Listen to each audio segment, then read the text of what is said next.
আজকের আলোচ্য বিষয় কাশি। কাশি নিজে কোনো রোগ নয়, অন্য রোগের উপসর্গ স্বরূপ। ঠান্ডা বা সর্দি লাগা, ঠান্ডা দ্রব্য আহার, উপজিহ্বা বৃদ্ধি ইত্যাদি কারণে কাশি হয়ে থাকে।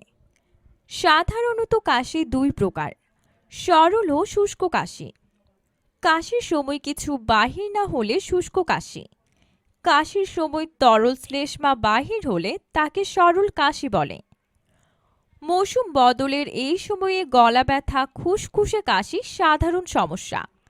অনেকে দীর্ঘদিন ধরে এ ধরনের কাশির সমস্যায় ভুগছেন। অ্যালার্জির ওষুধ, কাশির ওষুধ খাচ্ছেন, কিন্তু পুরোপুরি সারছে না। দীর্ঘদিনের খুসখুসে কাশি একটি বিরক্তিকর সমস্যা।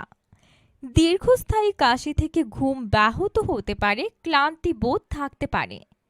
এছাড়া গুরুতর ক্ষেত্রে বমি, হালকা মাথা ব্যথা এবং বুকে ব্যথা হতে পারে।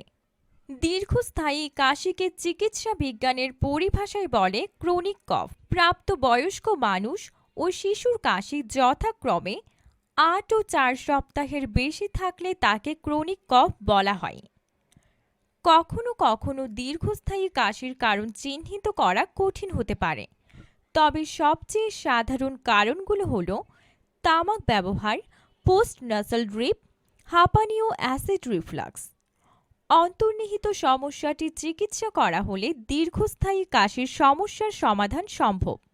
হোমিওপ্যাথি চিকিৎসা পদ্ধতিতে অনেক গুরুত্বপূর্ণ ওষুধ আছে কাশির চিকিৎসার জন্য: অ্যাকোনাইটিন্যাব, হিপারসলভ, লাইকোপোডিয়াম, বেলিডোনা, ইপিকাক, রিউমেক্স, স্পঞ্জিয়া।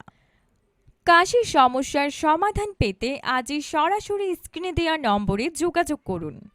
চিকিৎসক doctor Biswanath Pal, BSc Cal, ডিএচএসএইচ Cal, BHMS, Chandola homoeopathic medical college and hospital, homoeopathy consultant and cosmetologist.